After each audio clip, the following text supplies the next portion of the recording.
Good morning to you all.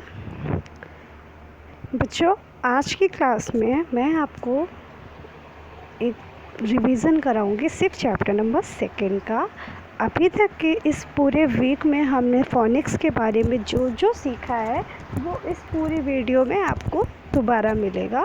Even मतलब मैंने जहाँ तक 3rd टाइम इसका रिवीजन आज कराने का मन बनाया है ताकि आपको आगे चल के कोई दिक्कत ना हो, आपको ऐसा ना लगे कि ऑनलाइन में मुझे नहीं समझ में आ रहा है। इसलिए मैं आपको एक ही चीज़ कई कई बार समझा रही हूँ, ठीक है बेटा। व्हाट इज़ फोनिक्स, हमने इसमें क्या सीखा, what did you learn about this whole chapter. What is phonics? There are 26 letters in the English alphabets. Did you know that they are divided into two parts, vowel and consonants? ठीक है, तो बेटा each letter in the alphabet has different sounds. They are called phonics. Phonics help us to read by using the sound of the letter in a word. देखो बेटा, एक phoenix में क्या है, फोनिक्स एक साउंड होता है जिससे हम बुलाते हैं, उस वर्ड को बोलते हैं, उस वर्ड को पढ़ते हैं, ठीक है।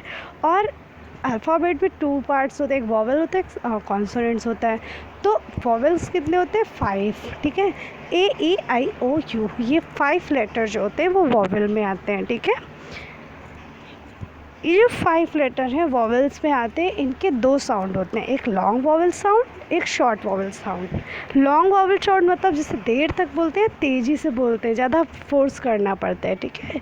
और लॉन्ग वॉवल साउंड बहुत इजी होते हैं, जैसा हम ABCD जैसा भी पढ़ते हैं ABCD, उसी तरीके से वो बिल्कुल एज इट इज़ वैसे ही यूज़ होता है वर्ड्स रीड करने में, ठीक है। बट जो शॉर्ट वॉवल साउंड होते हैं बेटा, उनका फोनिक्स चेंज होता है, शॉर्ट वॉवल साउंड्स का फोनिक चेंज होता है, अंडरस्टैंड। तो उसमें चेंज क्या होता है कि आ का, जैसे यहाँ पर ए को हम अ बोलेंगे, एक्स एनिमल, एरो, पैन, ठीक है, आ का साउंड आ रहा है, ठीक है।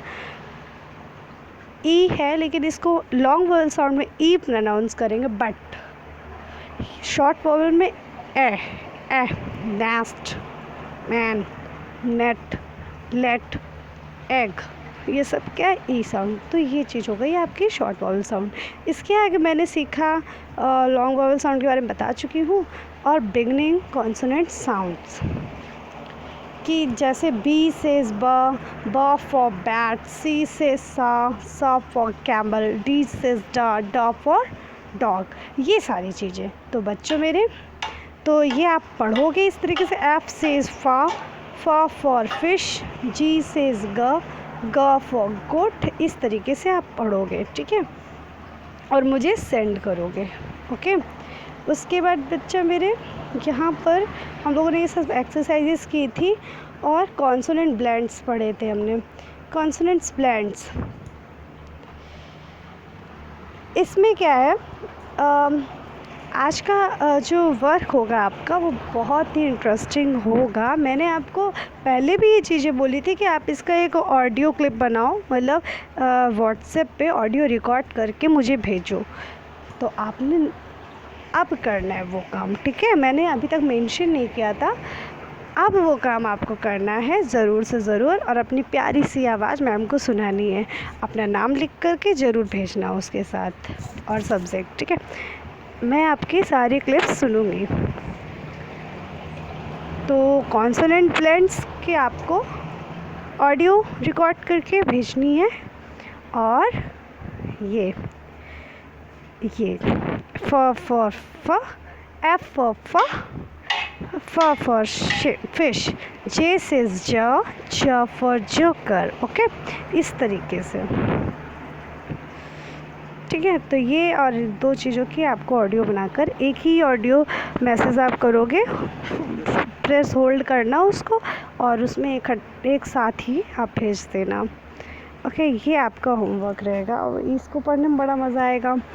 जैसे CR क्र, यहाँ कॉन्सोनेंट ब्लेंड्स में क्या होता है, दो आपको एक साथ कॉन्सोनेंट्स दिए होते हैं, दो एक साथ कॉन्सोनेंट्स दिए होते हैं।